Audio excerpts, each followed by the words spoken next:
John Cleese, welcome to GB News. It feels great saying that. I'm very excited. Well, I'm excited because I'm doing this show with you. I've been working with a couple of guys on it, and the whole idea of being able to create a show from scratch without anyone looking over our shoulders. I mean, I wouldn't get an offer like this anywhere else on the planet. It's extraordinary. And I'm really looking forward to it because I think that there are so many cliches in ordinary television. It would be nice just to try and avoid those, just as a start. Well, look, I have to say, we've been going 18 months now. I've been here since day one, and I have no editorial interference from management in my show. They let me do what I want to do, and you wouldn't get that in any other broadcaster in the UK. No. It's a sort of trust that we had when we started Monty Python. We went in to see Michael Mills, who was the head of Light Entertainment, and he said, "Well, what sort of a show are you guys planning to do? What would you like to do?" And we hadn't discussed it. And look at what it became. Well, we looked at each other and sort of said, well, we're going to do a humorous show with comedy intended to make people laugh. And he said, well, you're going to have guest stars. And we said, are we going to have... And it was an absolute car crash of an interview. And after about a minute, he looked at us and shrugged and said, well, go away and make 13 programs. My goodness. No one in the history of television has trusted a group like that. And of course, a lot of people at the BBC hated it. I mean, the guy in charge of the department, in charge of Michael, Tom Sloan, absolutely hated it. He bumped into the director in the elevator and he said, what is this awful show? Is it supposed to be funny? I can't stand it. This is the guy in charge of the department. But, if you actually let people create and have new ideas instead of sort of, what do they call them? That kind of parenting. What is it? Hovercraft painting? No. Yes. Helicopter parenting. That's what you get in television because nobody trusts anyone. They've got to be in charge and in control. And that's exactly what's wrong in most television. But of course, GB News, not your only TV project, John. I don't know if you're aware because you're not in the UK at the moment, but you have been on the front pages of all of the newspapers all week because of your decision. Well, it was a slow news week. It must have been. But no, this is huge news, though, John. Fawlty Towers, is it really true? Is it coming back with you as Basil? Yes, it is, but in a very, very different form. You see, I mean, people asked me for years, are you going to do some more? And I said, both Connie Booth and I, we wrote the 12. We wrote the 12 episodes together, and we both felt we'd done it. And Connie retired from show business, and I moved on. And people often said, well, why don't you know the Fawlty Towers? And I said, because people will say, yeah, it was quite good, but it wasn't as good as the other. You see what I mean?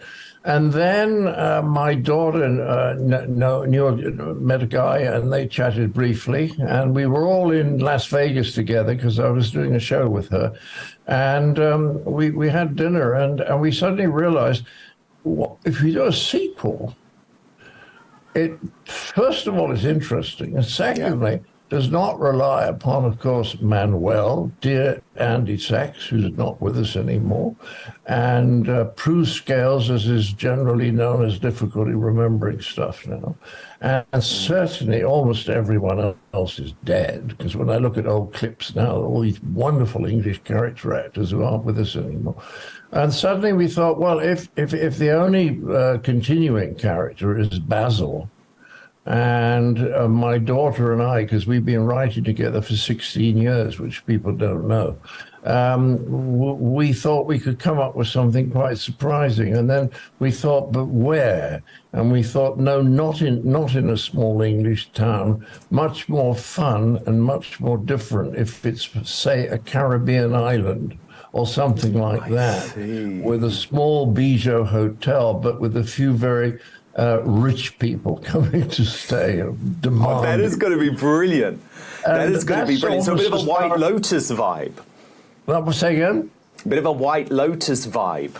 Well, that's what my wife was saying to me yesterday. Because if you put it in the Caribbean, it becomes very, very multiracial. People in the hotel business, they're just from everywhere. Today, I've had chatting to people from Austria, Kenya, Nepal. And so you can bring lots of different people together. And also, you see, the characteristic of Fawlty Towers was the sort of pressure cooker atmosphere that you created in the hotel. Although I have to tell you, the guy who commissioned the show, after the very first show, he said, "John, you're going to have to get them out of the hotel more." Completely wrong. Well, I'm glad you didn't listen to him. Now look, John. That's because he was in charge. I don't tend to listen to people in charge. I've got that over the years. Yeah, I've got that point. Now, look, John, you're annoying all the right people with this announcement. Who am I annoying? Well, can I tell you what The Guardian said about the return of your show? I think, by the way, the greatest TV show ever made. They said, an anti-woke nightmare. Why the Fawlty Towers remake is a truly nauseating idea.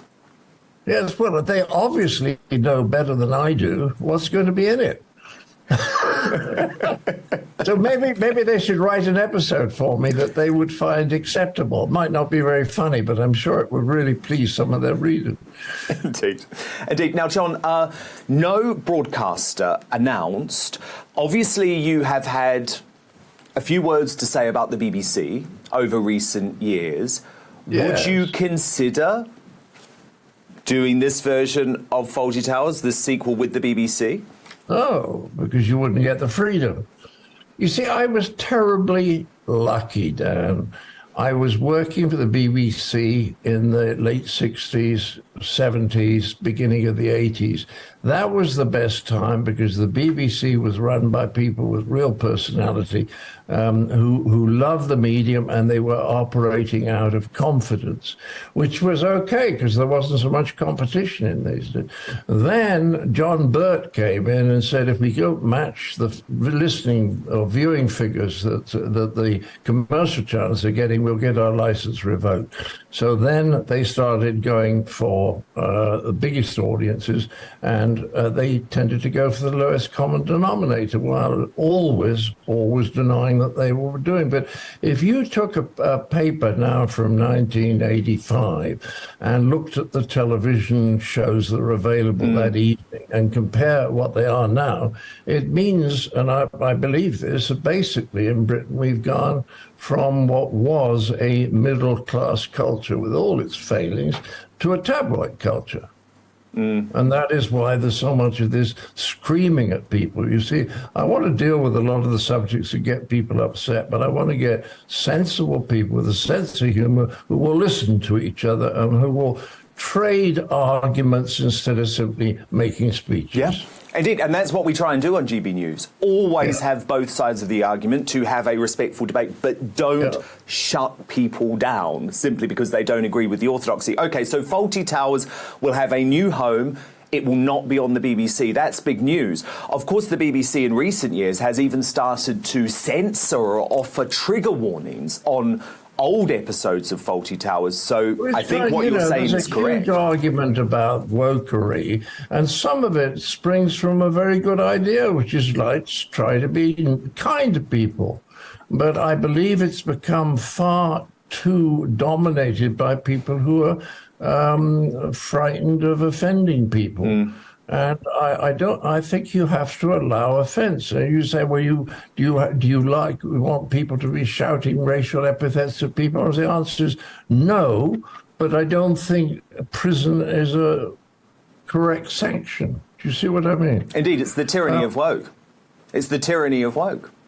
Well, yes, but there's lots of good angles to work. But then it goes to the crazy extremes, like the New Statesman. I did see one thing last night. The New Statesman said, it's going to be bloody awful about my show. And I want to say, well, do you really know what it's going to be like? And the idea that it's all going to be about wokery hadn't particularly occurred to me.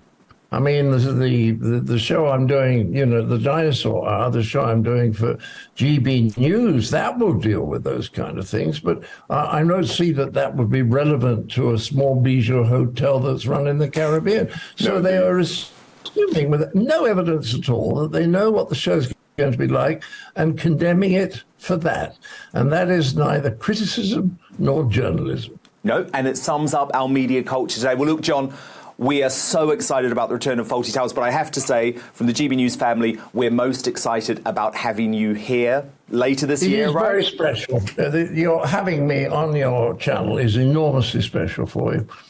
Well, we cannot wait. Thank you so much, John, and we'll speak soon.